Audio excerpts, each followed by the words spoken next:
ran for our lives, and it was nothing but just white, thick cloud of dust, and it was brutal. It just felt like an earthquake. In the quiet hours of the night, the unthinkable happened.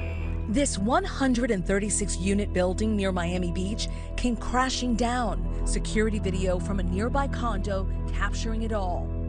This whole building right here is gone. The whole back side of it, everything to the beach, it collapsed. This is going to be an entire building. 1, 2, 3, 4, 5, 6, 7, 8, 9, 10, 11, 12 to 13 stories. Many inside running down to the street. You okay, man? Gabe Neer feels lucky to be alive. He just moved into one of the condos at the oceanfront Champlain Towers South 11 months ago. I didn't think it was real. I thought it was a dream. There was a lot of loud, rumbling noises going on in the first collapse, and the second collapse was even more intense. I prayed that everybody would make it out safe if there are. First responders rushed to the scene, searching through the rubble for any signs of life. Hearing a voice cry, "Don't leave me." Discovering this young boy, one of at least 2 people pulled from the rubble. A massive search and rescue is underway, and we know that we're going to do everything we can possibly do. It was a remarkable transformation. Here is the building before the collapse, and then after. A scene more reminiscent of Syria than South Florida. The scope of devastation fully revealed once the sun came up. This just doesn't happen. You don't see buildings falling down in America. Here we had a building literally fall down. The desperate search continues for those who did not make it out. This video shows the Miami-Dade Fire Rescue searching in the parking garage under the pancaked building. Another body was recovered from the wreckage tonight. First responders also driving in large equipment to remove debris and help in the search. So far, 3 people dead, and with at least 99 still missing, families and friends are frantically looking for loved ones. They haven't been answering their phone, and they don't answer anything. My colleague, Victor Okendo, spoke with Soraya Cohen, who believes her husband Brad and brother-in-law Gary were in the complex when it collapsed. The family had been in the process of moving. He always wanted to live such a long life. And then, like, you would ever think anything like this could happen, and you saw that rubble. How will he even find him? And that there's no way he'll be alive in that. Nicholas Fernandez is searching for close friends who were staying in his family's condo, making frequent calls to them. You've tried calling them, you're trying everything, you can't get a hold of them. Non-stop with my family, just with the, like, you know, having like at least a hope of like maybe the rescue team will hear the cell phone and they will have a clue. Also among the missing, dozens from South American countries, including Paraguay, Argentina, Colombia, Venezuela, and Uruguay. So far, 102 people have been accounted for. Families and friends have flocked to a reunification center just blocks from the collapse.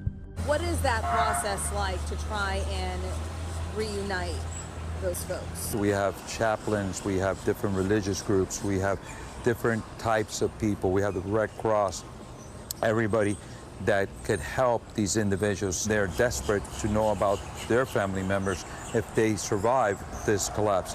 So we have every asset that we've learned through the years to be able to employ to help these individuals in their worst moment.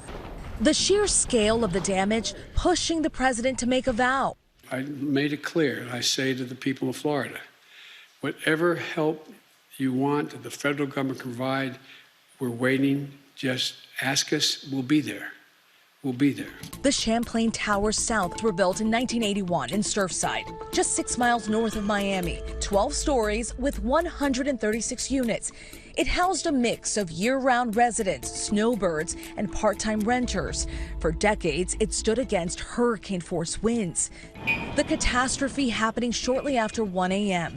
The postcard seaside town becoming choked in dust and smoke. Attention, low hazard building collapsing. The residential tower suffered a partial pancake collapse, while many of the residents inside were sleeping. In mere seconds, 55 units reduced to rubble. Survivors saying it sounded like thunder. First responders started arriving on the scene shortly after receiving the call at 1:38 a.m. More than 80 fire trucks dispatched, making their way into the chaos. I have never seen so many ambulances and police in my life all at once. Residents seeking refuge on balconies, waving down those rescue teams. We still have people standing upstairs that don't need to be evacuated. At least 35 survivors were pulled from the building. Then the urgent but delicate search inside began, compounding the difficulty, not knowing how many were actually in the building at the time. This is obviously a seasonal community. That building has a lot of snowbirds, so we're not sure who's there and who's not there. Walls ripped away, images frozen in time, bunk beds, where moments before, residents were sleeping.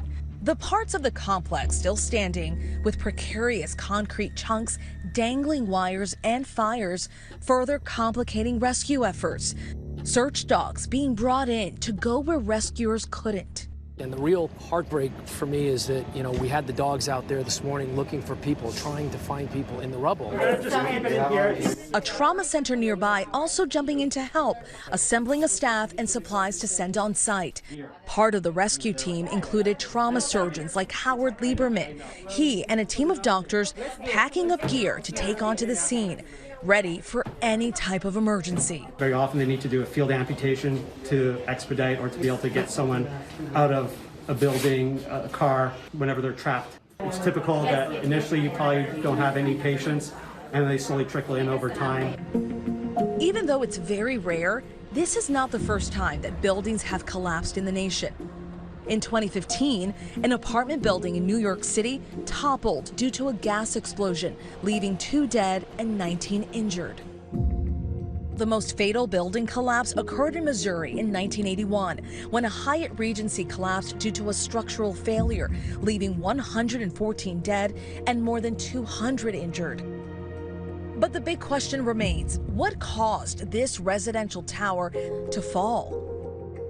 No signs of a sinkhole, no signs yet of a gas explosion. It's going to be a long and exhaustive search for the cause of the catastrophe. The enormity of it was really quite shocking. They'll be looking in the field at the orientation of the debris, the way that it's broken, the way that the parts are stacked up against each other. You can use a lot of that material to really try to recreate how the initiation of the collapse occurred and then how it progressed. So it's a bit like taking a jigsaw puzzle that's in a pile and trying to put it back together again. One of Surfside's commissioners saying the towers had been scrutinized in recent years. It was up for its 40-year recertification, and that construction of a nearby building had led to some issues with the Champlain Towers' garage. To my understanding, there were some cracks from that project, minor cracks, but they were just patched up. Nothing, based on my understanding, to the magnitude that would indicate that there's a structural problem that could result in something so catastrophic. According to the AP tonight, an inspector had been on scene as recently as yesterday for that recertification process. Investigators will likely look at other clues. A 2020 study out of Florida International University, which found that land in the Champlain Towers area had been sinking at an alarming rate during the 1990s. I was shocked because we saw that the building moved 20, 30 years ago, which means that whatever caused the collapse didn't start this year. It started many years ago. Meanwhile, the search for the missing continues. First responders pivoting from inside the building to underneath the rubble. Rescue teams are hoping for pockets inside all of that rubble where they might find some survivors. They have been working in teams of 10 to 12, working until exhaustion. Every time we start breaching parts of the structure, we do get debris that falls on us. Their moves precise and methodical to prevent further tragedy. They assess the structure every hour. They conduct the assessments every time there's a weather shift. We place seismic devices on the building. While first responders have heard sounds of banging, so far they haven't heard any more voices. But no one is giving up hope yet.